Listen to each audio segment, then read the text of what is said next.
na-experience nyo na ba guys yung two-way alarm nyo kahit naka-low na yung sensitivity, once na may dumaan na naka-open pipe or malakas ang tunog ng tambotso is nag-a-alarm pa rin, no? So ano lang kapag panay yung daan ng mga motor, mga kasama nating rider na malalakas ang tunog ng tambotso, isang ingay din ng ating motor kahit tulad nung sabi ko, naka-low na yung ating sensitivity. No? So sa video ito guys, i-share ko sa inyo kung paano i-DIY, i-adjust yung ating sensitivity na hindi magre-react kapag may dumadaan na mga open pipe na mga motor or kahit anong sasakyan na malalakas ang tunog. Okay, samahan nyo ako guys, panoorin to hanggang dulo. Okay, so ito yung module ng ating two-way alarm guys, no? Kakailanganin lang natin ng pangbukas at saka mga pambukas lang sa ating module. Kung paano buksan itong ating module ng two-way alarm, so ang gagawin lang natin, kukunin natin ito doon sa ating motor, no? Nakasakit lang naman ito since bubunutin lang natin dito sa socket, no? Kapag nabunot na natin, bubuksan natin siya, no? Kung paano siya buksan, 4 lang ang tornilyo nito guys. Ito, 1, 2, 3, 4. Ayan, nakuha na natin yung 4 na tornilyo. No? Then, para buksan natin ito, gumamit lang tayo ng panungkit. No? Dito, susungkitin lang natin ito guys. No? Yan, kita nyo, umaangat na kagad siya. No? Kapag umangat na, yan. Okay, so ito yung ating makikita sa loob guys ng ating two-way alarm. No, so mayroon siya ditong 5 mini relay, no? Relay ito na may 10 amperes at 20 amperes, no? Na relay. Okay.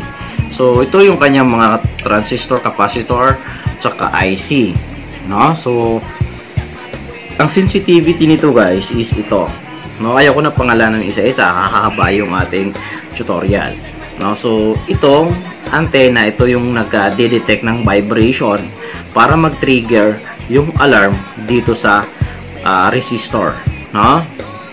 So yan. So ang kailangan lang natin dito guys is ma-maintain yung pag-detect niya ng vibration galing dito sa ating spring na to, no? So yung nagde-detect ng vibration.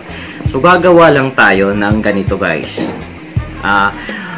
Ito ginawa ko to is electrical tape na ginawa kong bilog, no? Para medyo makapal.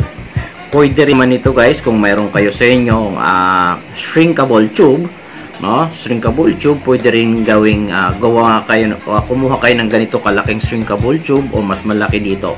Pwedeng patong-patungin nyo, no? Hanggang gusto nyo kung gaano kalisin yung sensitivity, na mas makapal, mas mahina yung magiging sensitivity niya. So ako hanggang ganito lang yung aking gusto, no? 3 patong ito na electrical tape, no? Ginawa kong bilog. So yan, ilalagay lang natin yan guys, no?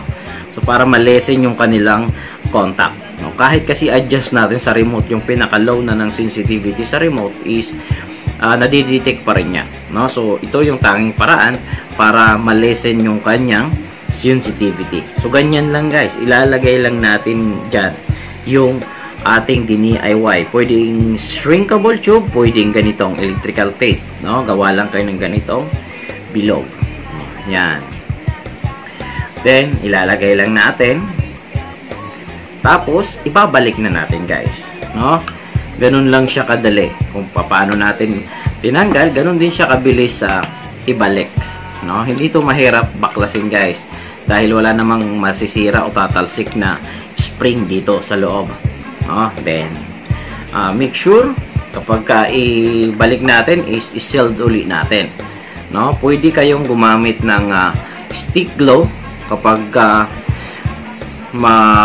tornilyo na natin guys. I-stick glue natin dito pati itong paligid para sure tayo na sealed siya, no? Kahit mabasa yung ating module is hindi papasukin ng tubig, no? So pagka napasok kasi ng tubig yan, sigurado malfunction na to since ito ay electronic devices, No? So, yan. Ibabalik lang natin ang tornilyo. Tapos, ibabalik na natin to sa ating motor. No? So, ganun lang kasimple mag-DIY para malis yung sensitivity ng ating two-way alarm. Ayan guys, no? Pag naibalik nyo na sa motor nyo to at nailagay nyo na yung ating DIY na pampalisin ng sensitivity, I'm sure mababawasan na rin yung stress nyo sa ingay ng inyong motor kapag may dumadaan na mga malalakas ang pipe. Okay, so yan. Sana nakatulong sa inyo ang munting tip natin ngayong araw. At kung di ka pa nakapag-subscribe, huwag mong kalimutang mag-subscribe sa ating munting channel para lagi kang updated sa mga susunod na mga videos natin. Okay, hanggang sa muli guys. Ride safe always at bye-bye!